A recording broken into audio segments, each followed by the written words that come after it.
4 years after the first film, Finney and Gwen are still carrying the scars of what happened. Gwen starts having dreams again, not about her own trauma, but about something tied to a church camp up in the mountains that her mom used to work at. So she drags Finney and their friend Ernesto up there to figure it out like some R-rated Scooby-Doo episode, and what follows feels less like a horror movie and more like a ghost story about family and grief. And just like that, I was hooked. This isn't about, the grabber's revenge or trying to outdo the original scares.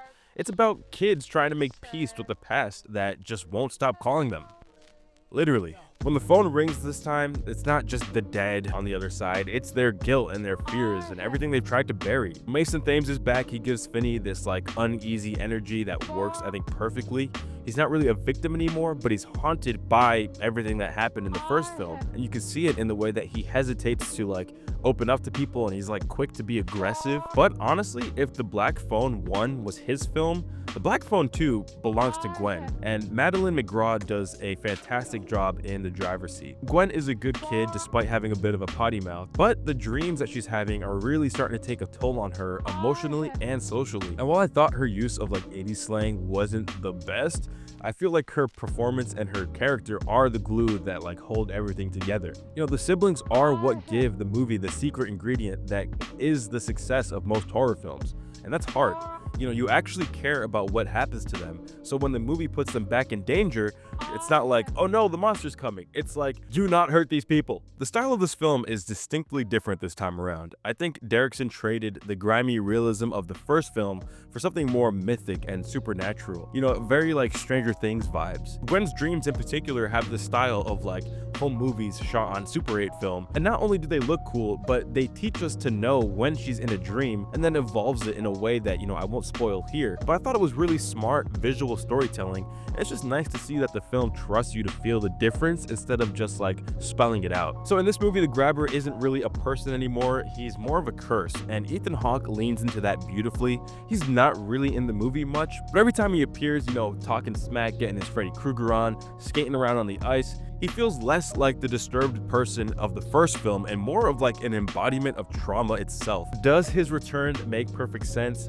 Not really. You can really feel the studio's fingerprints on that decision, they wanted to keep the iconography with the mask and everything, but at least he's used right in this movie.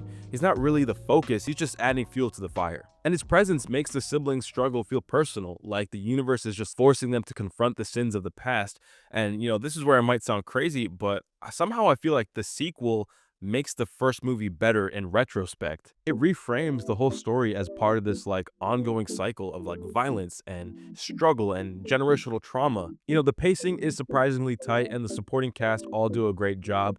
We get a fun band of characters in this one. And there is a scene around the end of the second act where everyone kind of gathers around in a chapel and they talk about what's happening. And instead of feeling like a clunky exposition dump, it becomes this weirdly cozy, anxious moment.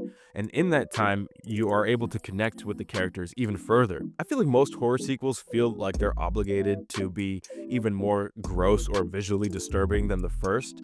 And The Black Phone 2 goes almost in the opposite direction. It decides that if it can make you care more about the characters, it'll make the scares hit harder. It's almost funny how this movie succeeds at exactly what the Conjuring movies kept failing at by blending believable character drama with supernatural horror. This movie never forgets that horror works best when you feel attached to the story in some way. So yeah, Black Phone 2 is a movie that shouldn't work, but it really does, and I sound crazy, but I'm ready for Black Phone 3. If you've seen The Black Phone 2, let me know what you thought down below. If you haven't subscribed yet, consider subscribing. I do movie reviews every single week, and I'm trying to get to 300 by the end of the year. I'll see you guys in the next video. Peace.